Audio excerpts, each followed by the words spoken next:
नमस्कार, मैं हूं आपके साथ कविता थपलियाल और आप देख रहे हैं स्वदेश आज। कोरोना की सुस्ती अब इकोनॉमी से गायब होती हुई दिखाई दे रही है। इसके संकेत अर्थव्यवस्था के सभी पैमानों से देखने को मिल रहे हैं। अभी ताज़ा माइकल पेज इंडिया की एक रिपोर्ट आई है जिसमें यह कहा गया है कि देश में नौकरियों के हालात भी बेहतर हो रहे हैं। इस रिपोर्ट में कहा गया है कि भारत में कंपनियों को उम्मीद है कि इस साल की तीसरी तिमाही में रोजगार के मौके 14% बढ़ेंगे। अगर आप बिग पिक्चर के हिसाब से देखें तो पिछले साल की गई छटनी के हिसाब से इस साल जॉब के मौकों में 50% का इजाफा देखा गया है। जिन सेक्टर्स में नौकरियों के मौके बनेंगे उसमें इंजीनियरिंग, मैन्युफैक्चरिंग और टेक्नोलॉजी शामिल हैं। इसके पहले भी कई रिपोर्ट्स आई थी जिसमें यह कहा गया था कि कई सेक्टर्स में हायरिंग प्री पैंडेमिक लेवल पर पहुंच गई है।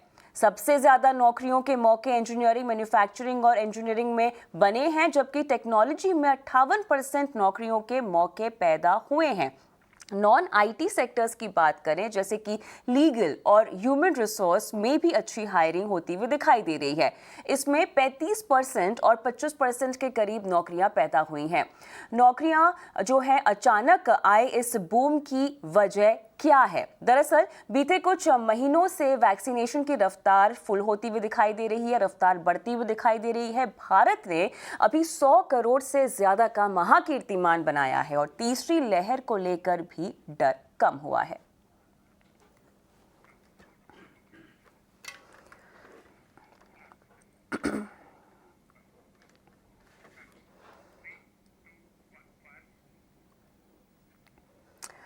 तो यहाँ पर हमने देखा कि नौकरियों के हालात और इस मार्केट में हालात बेहतर होते हुए दिखाई दे रहे हैं। लेकिन अब बात करते हैं आत्मनिर्भर भारत की, जहाँ पर आत्मनिर्भर स्वस्थ भारत योजना की बात करेंगे। ये योजना देश की सबसे बड़ी स्वास्थ्य योजना कही जा रही है, जिसकी शुरुआत आज पीएम मोदी ने उत्तर प्रदेश के वाराणसी से की है। और ये योजना जो है 64,000 करोड़ रुपए की है। इस योजना का मकसद शहरी और ग्रामीण स्वास्थ्य के बीच अंतर का पाटना है और गांवों तक क्रिटिकल केयर सुविधाओं को पहुंचाना है। काशी में तो शिव और शक्ति साक्षात निवास करते हैं। ज्ञान का भंडार काशी तो कष्ट और क्लेश दोनों से मुक्त करती है। फिर स्वास्थ्य से जुड़ी इतनी बड़ी योजना, बीमारियों कष्टों से मुक्ति का इतना बड़ा संकल्प, इसकी शुरुआत के लिए काशी से बेहतर जगह और क्या हो सकती है। और पूरे भारत के लिए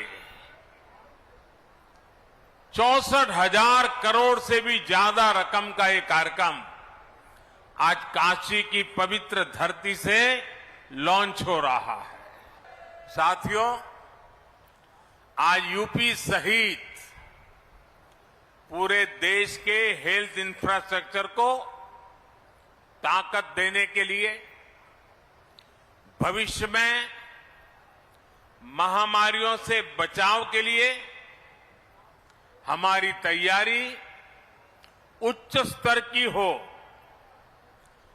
गांव और ब्लॉक स्तर तक हमारे हेल्थ सिस्टम में आत्मविश्वास और आत्मनिर्भरता आए, इसके लिए आज काशी से मुझे 64,000 करोड़ रुपए का Ayushman Bharat health infrastructure mission राष्ट्र को समर्पित करने का सौभाग्य मिला है।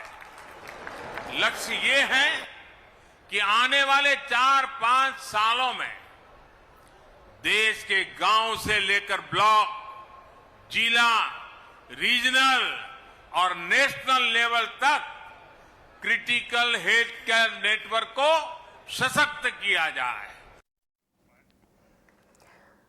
खबरों में आगे बढ़ते हुए टाटा सन्स और केंद्र सरकार के बीच आज एयर इंडिया के शेयर परचेस एग्रीमेंट पर दस्तखत हो गए हैं। ये जानकारी दीपम सेक्रेटरी तुहिन कांत पांडे ने ट्वीट करके दी है और एयर इंडिया के स्ट्रैटेजिक विनिवेश की नीलामी टाटा सन्स ने जीती थी।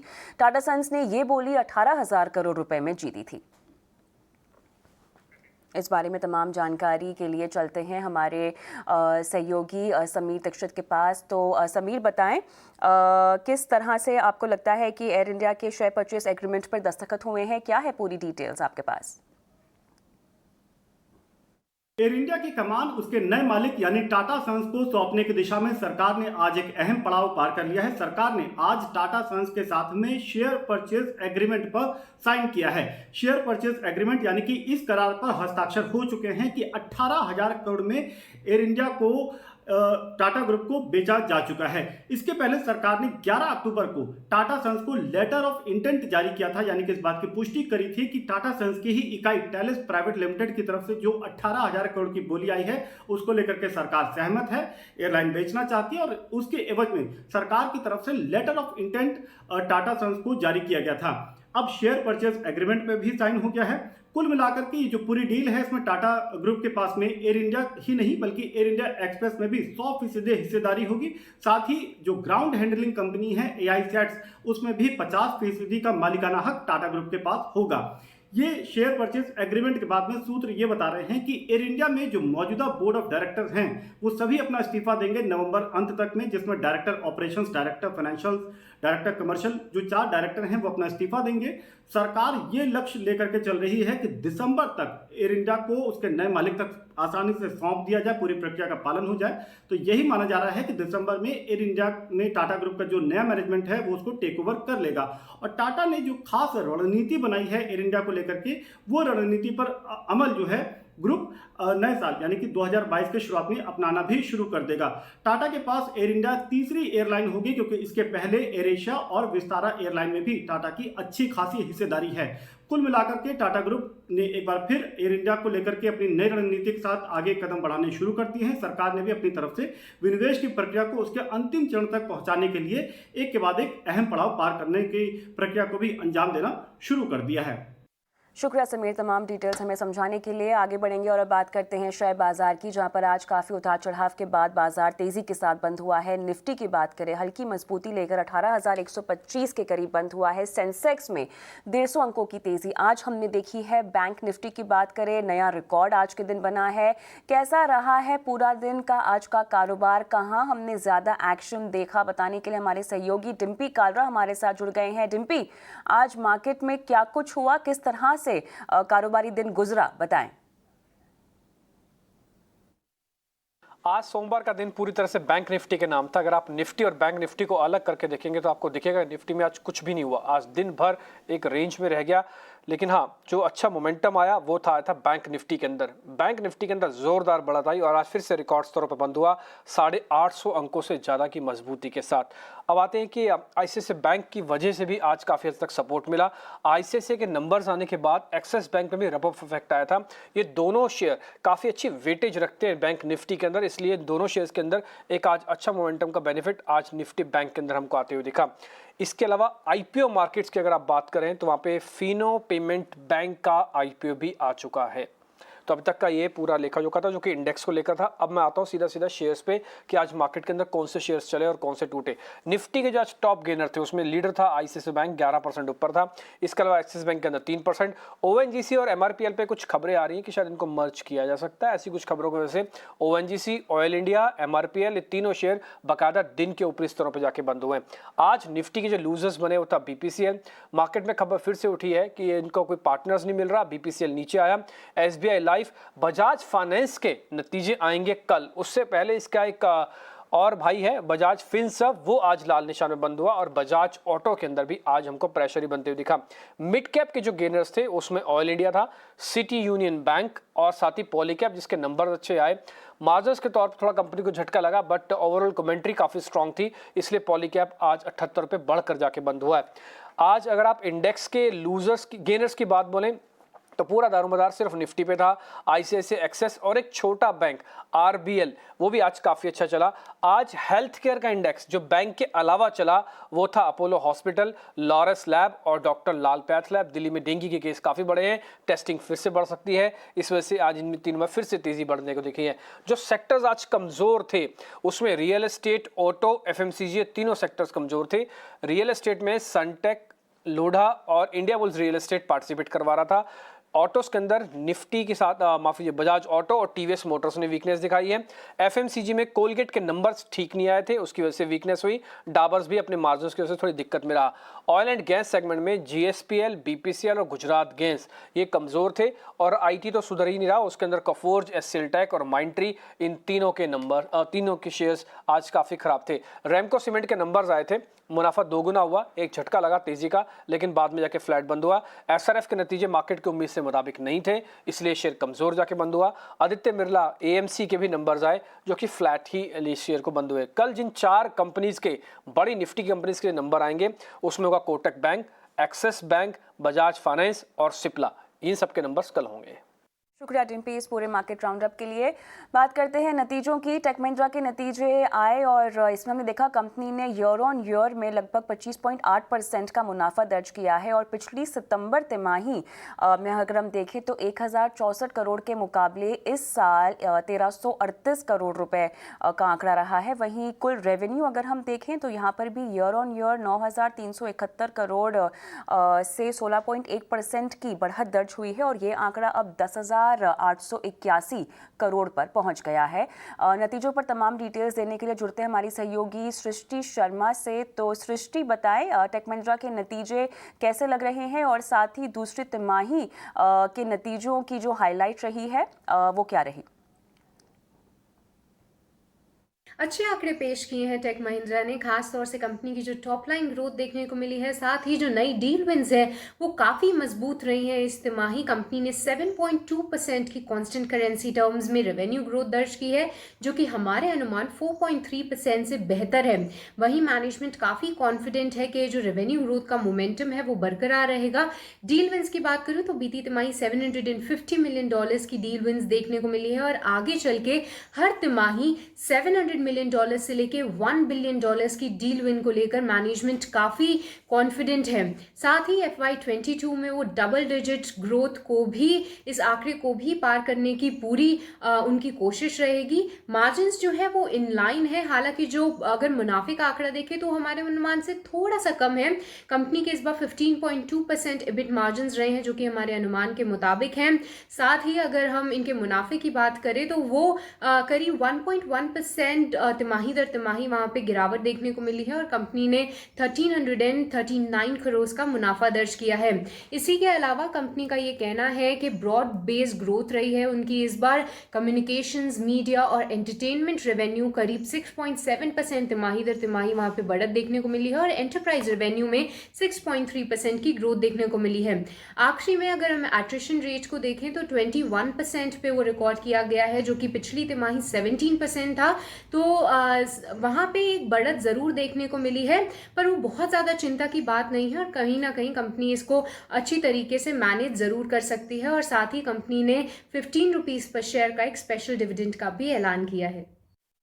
शुक्रिया सृष्टि तमाम डिटेल्स हमें देने के लिए। अब बात करते हैं कल आने वाले अहम नतीजों की। कल Kotak bank, axis bank, Bajaj finance और सिप्ला के दूसरी तिमाही के नतीजे आने वाले हैं और नतीजों का अनुमान क्या कह रहा है, कैसे रह सकते हैं नतीजे, बताने के लिए हमारे सहयोगी शरद दुबे हमारे साथ जुड़ गए हैं। तो शरद, एक्सिस बैंक के नतीजे कैसे रहेंगे और उसके बाद तमाम जो झड़ी है कल आने वाले नतीजों की, जिसमें हम लोग बजाज फाइनेंस और सिप्ला के भी नतीजे आते हुए देखेंगे, बताएं क्या कहता है आपका अनुमान? 4 इंपॉर्टेंट निफ्टी के नतीजे आने वाले और फोकस में रहेंगे BFSI के 3 निफ्टी स्टॉक्स और एक फार्मा स्टॉक। सबसे पहले रहेगा फोकस में कोटक महिंद्रा बैंक। ओवरऑल नतीजे जो है एक्सपेक्टेशन से अच्छे आने वाले हैं। रेवेन्यू में देखें तो लगभग 3.5% का ग्रोथ रहेगा, लेकिन प्रॉफिट में थोड़ी मार खाएंगे ज़रूर, लेकिन वो एक्सपेक्टेड है प्रोविजनिंग के कारण। जो आपके नेट इंटरेस्ट मार्जिन्स रहेंगे वो स्टेबल रहने वाले हैं। रिटेल जो ग्रोथ है वो जो है दमदार रहेगी और उसके अलावा जो GNPAs और NNPAs है उनमें वो ऑलमोस्ट फ्लैट रहने वाले सिक्वेंशली बेसिस पे। और हालांकि जो उन्होंने Q2 अपडेट में ऑलरेडी बैंक ने कह दिया है कि एडवांसेस और डिपॉजिट्स में डबल डिजिट ग्रोथ ऑलरेडी हो चुके हैं। उसके अलावा फोकस में रहेगा एक्सिस बैंक के नतीजे में देखेंगे तो नेट इंटरेस्ट इनकम लगभग 9% का ग्रोथ दिखाएगा और जो पैट है उसमें एक्सपेक्टेशंस ऑलमोस्ट 72% का ग्रोथ देखने मिलेगा। इसकी भी कहानी ऑलमोस्ट सेम है जैसे सारे बैंक्स के हो रहे हैं। ओवरऑल जो है इनके एसेट क्वालिटी में भी इंप्रूवमेंट दिखेगा और उसके अलावा जो है GNPA में भी है थोड़ी सी जो है बढ़ोतरी दिखेगी 3.9% पे सिक्वेंशली बेसिस पे देखा जाए और डिपॉजिट्स और एडवांसेस पे जो है डबल डिजिट ग्रोथ है। बजाज फाइनेंस भी रहेगा फोकस में और बेहतरीन नतीजे का एक्सपेक्टेशंस है। नेट इंटरेस्ट इनकम 17% भागेगा और जो पैट है वो 49% भागेगा। याद रखिए ये कंपनी में जो है एक प्योर प्ले फिनटेक का फ्लेवर आ चुका है, तो ये बहुत एक इम्पॉर्टेंट जो है जो नतीजे होंगे और मैनेजमेंट गाइडेंस बहुत इंपॉर्टेंट होगा बजाज फाइनेंस के लिए। उसके अलावा उनकी कमेंट्री बिजनेस आउटलुक पे ज़रूर रहेगी और जो पेमेंट बिजनेस है उस पर कैसी ट्रैक्शन हो रही है और उनके ओवरऑल ऐप इकोसिस्टम में क्या चल रहा है, तो ये बहुत एक इंपॉर्टेंट रहेगा इन्वेस्टर्स के लिए भी इस पॉइंट्स को देखने का। प्रोविजंस देखेंगे तो ओवरऑल डिक्लाइन करेंगे सिक्वेंशली बेसिस पे, कॉस्ट ऑफ फंड्स भी कमी हुई है और उसके अलावा कंपनी की लिक्विडिटी और बफर जो है प्रोविजनिंग के लिए वो स्ट्रॉन्ग है कंपनी के लिए। मैनेजमेंट कमेंट्री में भी फोकस रहेगा बजाज फाइनेंस में, स्पेशली एसेट क्वालिटी ट्रेंड्स को लेके और आगे के फ्यूचर आउटलुक पे। और आखिरी में स्टॉक में बात करूंगा सिप्ला की, तो सिप्ला आपके फार्मा स्पेस से है। ऑलरेडी फार्मा स्टॉक्स में दबाव देखने को मिला है, लेकिन सिप्ला में जो है लगभग सपाट नतीजे जो है एक्सपेक्ट कर सकते हैं। ओवरऑल देखा जाए तो आपके रेवेन्यू में 3% का ग्रोथ देखने मिल सकता है और मार्जिन्स में लगभग 100 बेसिस पॉइंट्स का जो है प्रेशर देखने मिलेगा। US सेल्स ले लीजिए या डोमेस्टिक सेल्स ले लीजिए, ये सारे जो है फ्लैट आने का संभावना है। 1 से लेकर 2% तक का ग्रोथ है, तो एक दबाव जो ईयर ऑन ईयर बेसिस पे है ओवरऑल वो बिजनेस वॉल्यूम्स में भी दिखेगा। और उसके अलावा थोड़ी सी कॉस्ट सेविंग ज़रूर होगी, लेकिन मार्जिन कंप्रेशन होने वाला है लगभग 100 बेसिस पॉइंट्स का।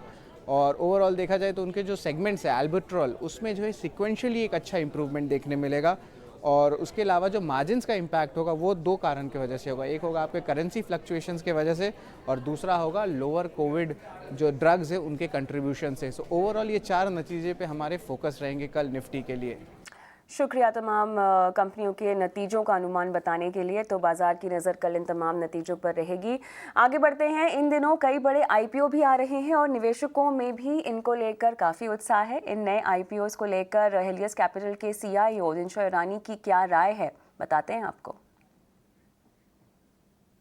एक भी डाउट नहीं है यहाँ पे कि लॉन्ग टर्म में ये बहुत अच्छा करेंगे ना। अभी कितना लॉन्ग टर्म रहेगा, लाइक आप देखिए जोमेटो के केस में जस्टिफिकेशन आना जरा बहुत ही मुश्किल हो जाता है, क्योंकि आप अगर जो अगले 10 साल की बात करें तो शायद जाके जस्टिफाई हो सकता है, लेकिन हम तो 10 साल आगे किसने क्या देखा है किसको क्या पता। सो वैसा होता है, तो इसलिए हम सोच रहे हैं कि जब लिस्टिंग होती है, जिस दिन IPO आते हैं, तो IPO के प्राइसेस कैसे, इन कोई केसेस में हमने देखा है कि थोड़े इंटरेस्टिंग प्राइसेस हैं, लेकिन मोस्ट ऑफ द केसेस में ऐसा है कि ओवर वैल्यू ऑलरेडी होके coming out of the IPOs। सो वहां पे थोड़ा हमें कॉशन बरतना है, इसलिए हम लोग इतने गंगो नहीं है। मे बी लिस्टिंग में एक पॉप मिल जाएगा, लेकिन हम इतने शॉर्ट टर्म गेम खेलते नहीं है। हमें लेवरेज करके आप लो और फिर लिस्टिंग में पॉप मिले, वो सब हम नहीं करते, उसमें हम इन्वॉल्व नहीं है, तो इसलिए विल बी कॉशियस देयर।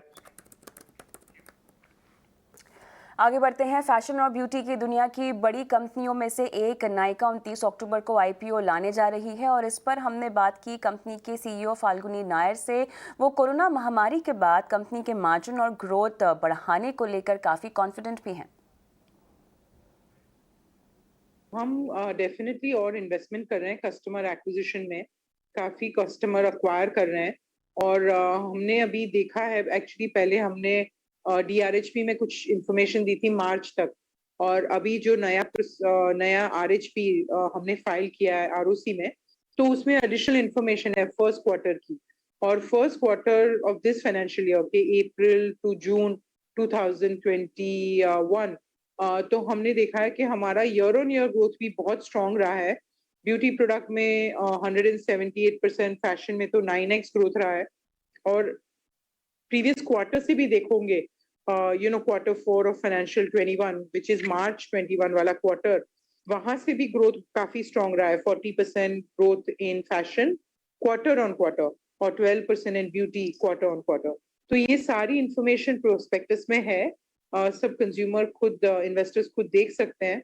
पर हमें खुशी है कि ये जो कस्टमर एक्विजिशन हो रहा है आजकल सारे ऑल ओवर कंट्री से, और वो उनकी जो अडेप्शन है ई कॉमर्स की, उसकी वजह से companies like ours are able to deliver a very good growth. आगे बढ़ते हैं। बीते दिनों कोयले की कमी को लेकर काफ़ी हड़कंप मचा था। अब सरकार ने कोयले और इसके इंपोर्ट पर निर्भरता को कम करने के लिए एक नई पहल की है। सरकार ने रिन्यूएबल एनर्जी के लिए एक बड़ा कदम उठाया है। सरकार ने green day ahead market platform launch किया है और इस प्लेटफॉर्म की मदद से बिजली वितरण कंपनियों को सस्ते में बिजली मिल सकेगी। Our energy transition is important for us for one more reason. One, of course, is the environment, which we believe in, our government believes in.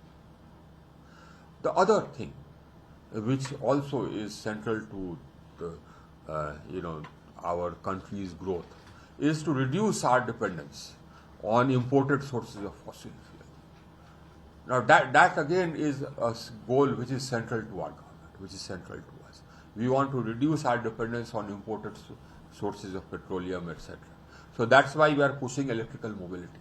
And that's why the Prime Minister announced the Green Hydrogen Mission, which we shall be taking to the cabinet shortly. That Green Hydrogen Mission will also enable the replacement of imported sources of imported fossil fuel sources by green hydrogen made in India from renewable energy.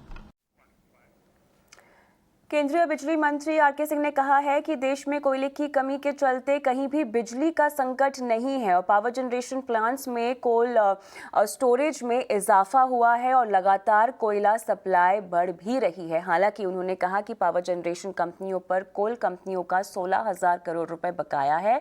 Coal India अब बिजली उत्पादक कंपनियों से advance में भुगतान मांग रही है। केंद्रीय बिजली मंत्री आर.के. सिंह का कहना है कि पावर डिस्ट्रीब्यूशन कंपनियों को भी 75,000 करोड़ रुपया पावर जनरेशन कंपनियों को देना है। मिला करके जो ओवरऑल स्थिति है, कल के दिन में कहीं पर कोई ये हुआ है, कहीं कोई शॉर्टेज नहीं हुआ। इसके पहले हुआ कहीं नहीं। जहां पर कि एक अगर कहीं पर कुछ थोड़ा सा हुआ वो अपने कंस्ट्रेंट के कारण।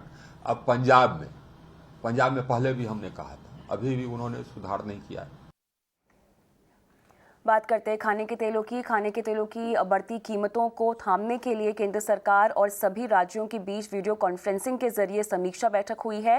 केंद्र ने सभी राज्य सरकारों और केंद्र शासित प्रदेशों को स्टॉक लिमिट की प्रक्रिया तेज करने को कहा है ताकि केंद्र सरकार की ओर से कम की गई ड्यूटी का फायदा आम लोगों को मिल सके। और अभी तक अगर हम देखें तो उत्तर प्रदेश ने स्टॉक तय करने के लिए नोटिफिकेशन जारी किया है। बाकी राज्यों ने ये प्रक्रिया जो है उनकी अब चल रही है।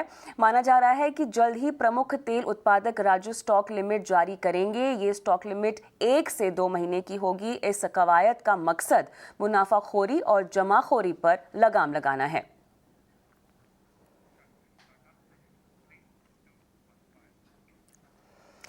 टाटा कंज्यूमर्स के तिमाही नतीजे अच्छे रहे हैं। कंपनी की आगे की क्या योजना है और कंपनी के बिजनेस पर महंगाई का कैसे असर पड़ रहा है, उनसे बात की ET Now स्वदेश के मैनेजिंग एडिटर निकुंज डालमिया ने।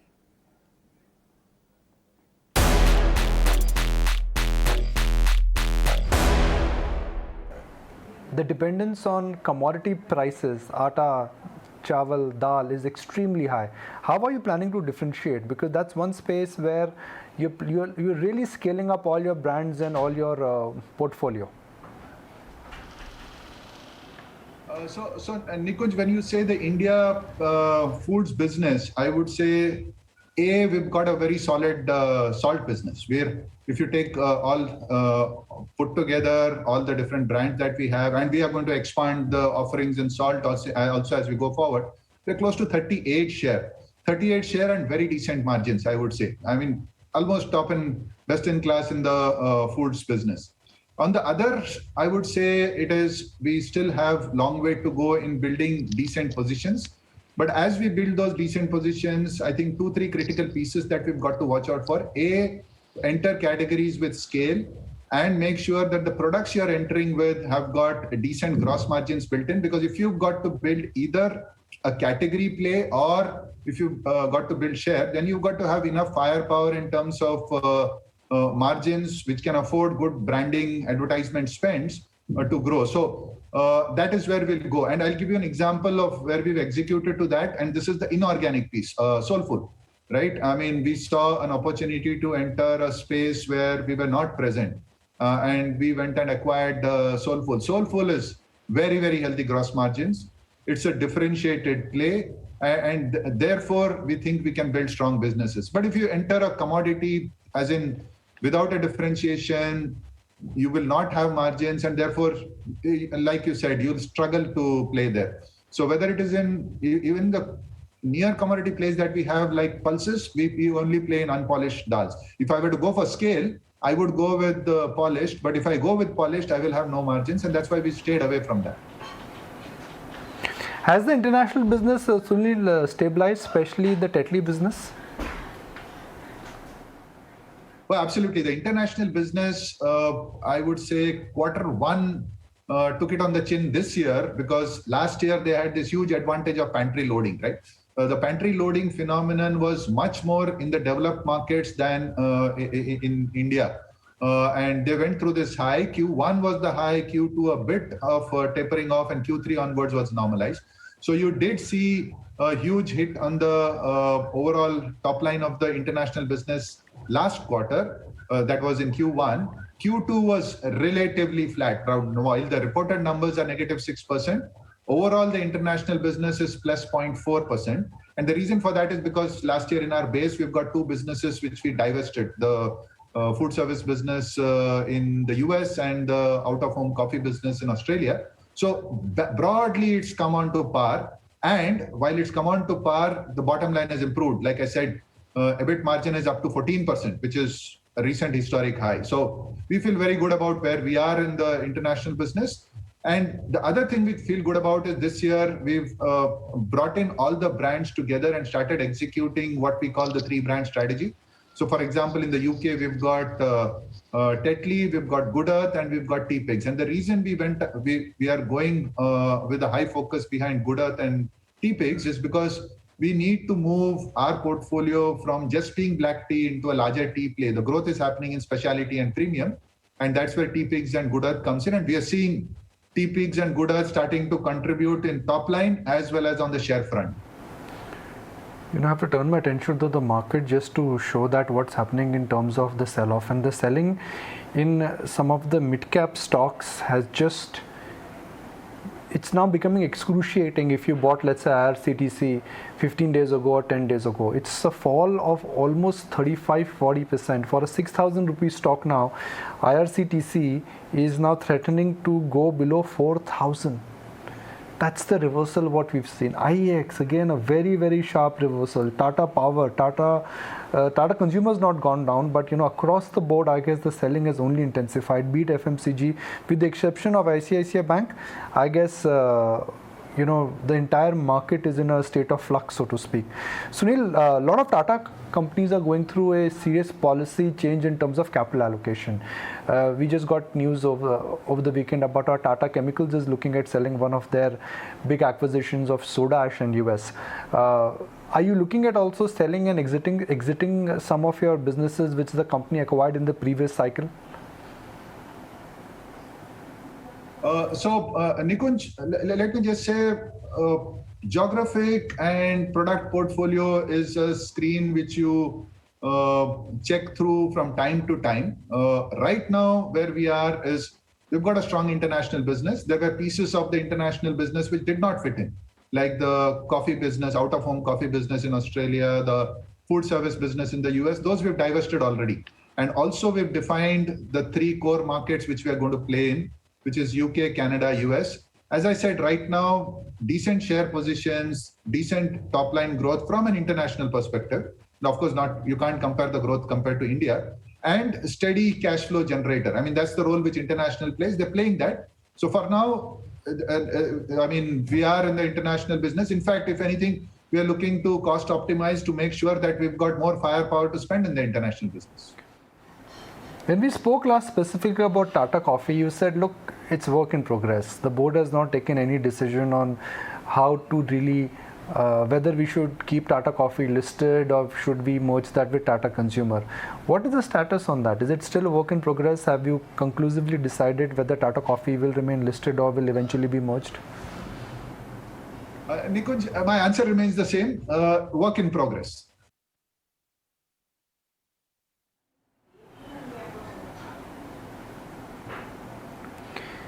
Okay, you're sitting on a cash of about 2,700 crore. If your ambition is to take your return ratios higher, with such kind of a strong cash on your balance sheet, how would you be able to achieve your targets of return ratios? Because cash on balance sheet will be a drag. So either the cash has to be given back or you will have to acquire something. No, Nikunj, you're absolutely right. If the intention of generating better cash, and like I said, this quarter, for example, we've improved working capital by 16 days versus last year, from 57 to 41. Or every other lever in the balance sheet, in the cash cycle is being looked at. Free cash flow to EBITDA, I said last year was 65% for the quarter. This year is 82. So we are focused on generating cash. And the reason for generating that cash is not to sit with the cash. Last year, we did increase a bit of dividend. But going forward, I would say we are looking at aggressive growth, both organic as well as inorganic. The only thing, inorganic growth comes with a rider, as I've mentioned earlier. It has to pass muster both on the strategic framework as well as the financial filters. Only then we will move in. Nikunj, at any point of time, we are always evaluating 4 to 5 opportunities. The only problem is what we like is not available or doesn't want to play, and what is there to play, we don't like the metrics. So, but this is work in process. Acquisitions, M&A is never, you just don't decide that I'm going to do it every 3 months, I'm going to do so many numbers. You've got to get the right fit, and we are on the lookout. But going back to that whole point on margins, I'm going back to it again because your peers are telling us a very different picture. You're of the view that the margin pressures are not that acute. Am I right? I wouldn't say, you're absolutely right about the beverage business. I think margins are going to improve. On the foods business, we do see pressure, and we are working through trying to figure out ways to mitigate that pressure. If you look across your portfolio, how much of your business you would say currently is at a transformational stage, and how much of your portfolio will only benefit because of the cyclicality? I would say, Nikunj, broadly, the consumer products businesses which are there, which are added into my top line, mostly packaged beverages, foods, etc., I think are in a steady state, this thing, and we've got to behind us, and business as usual, coming back very quickly, would be the 2 out-of-home businesses that we have, and both in India, the Starbucks joint venture, as well as the NourishCo business. Now, Starbucks, we are already seeing the uptick. So September, the month of September this year versus September of 2019, same-store sales was about 94%. So, I mean, business is coming back to normalcy. NourishCo, like I said, we've got, yes, there is the out-of-home coming back, but we also got geographic and portfolio opportunities. Year to date, up by 107%. I think these are the 2 businesses that we will really take off with the COVID being behind us. Now, you've given a forward guidance in terms of where you want your return ratios to go. But given that this entire change in terms of raw material pressures, how cost escalations have happened across all commodities, will your path to reaching double-digit return ratios, will they get challenged? I would say we are slightly behind on the return ratio front, but Nikunj, the essential piece is make sure that we get growth into the business. And like I said, now we've delivered 6 quarters of growth. So that is the one primary factor. Second factor is efficient deployment of the cash that we have to make sure we are creating more opportunities. That is work in process. Overall, we did have some ups and downs. Like I said, last year, the tea business, ups and downs. Right now, we're seeing a bit of pressure on the food business. But overall, I would say slightly behind, not significantly behind on improving the return ratios. Over a period of time, we are extremely aware that the return on capital employed or return on equity for Tata Consumer lags its peers. And we are aiming to keep it on a upward cycle to make sure we're catching up.